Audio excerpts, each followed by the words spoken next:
বিসমিল্লাহির রহমানির রহিম। পরম করুণাময় ও অসীম দয়ালু আল্লাহর নামে শুরু।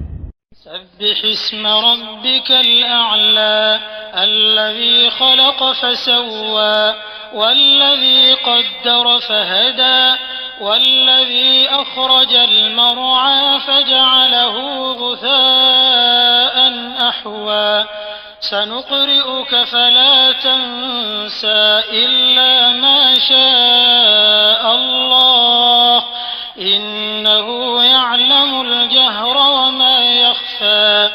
আপনি আপনার মহান পালনকর্তার নামের পবিত্রতা বর্ণনা করুন, যিনি সৃষ্টি করেছেন ও সুবিন্যস্ত করেছেন, এবং যিনি সুপরিমিত করেছেন ও পথ প্রদর্শন করেছেন, এবং যিনি তৃণাদি উৎপন্ন করেছেন অতঃপর করেছেন তাকে কালো আবর্জনা।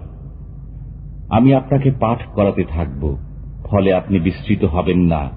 আল্লাহ যা ইচ্ছা করেন তা ব্যতীত নিশ্চয়ই তিনি জানেন প্রকাশ্য ও গোপন বিষয়। وَنُيَسِّرُكَ لِلْيُسْرَى فَذَكِّرْ إِن نَّفَعَتِ الذِّكْرَى سَيَذَّكَّرُ مَن يَخْشَىٰ وَيَتَجَنَّبُهَا الْأَشْقَى الَّذِي يَصْلَى النَّارَ الْكُبْرَى। আমি আপনার জন্য সহজ শরীয়ত সহজতর করে দেব। উপদেশ ফলপ্রসূ হলে উপদেশ দান করুন। যে ভয় করে সে উপদেশ গ্রহণ করবে, আর যে হতভাগা সে তা উপেক্ষা করবে। সে মহা অগ্নিতে প্রবেশ করবে। ثُمَّ لَا يَمُوتُ فِيهَا وَلَا يَحْيَىٰ قَدْ أَفْلَحَ مَن تَزَكَّىٰ وَذَكَرَ اسْمَ رَبِّهِ فَصَلَّىٰ। অতঃপর সেখানে সে মরবেও না, জীবিতও থাকবে না। নিশ্চয়ই সাফল্য লাভ করবে সে যে শুদ্ধ হয় এবং তার পালনকর্তার নাম স্মরণ করে, অতঃপর নামাজ আদায় করে।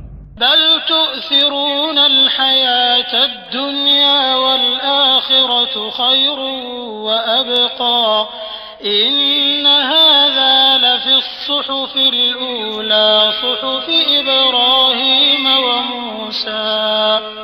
বস্তুত তোমরা পার্থিব জীবনকে অগ্রাধিকার দাও, অথচ পরকালের জীবন উৎকৃষ্ট ও স্থায়ী। এটা লিখিত রয়েছে পূর্ববর্তী কিতাবসমূহে, ইব্রাহিম ও মুসার কিতাবসমূহে।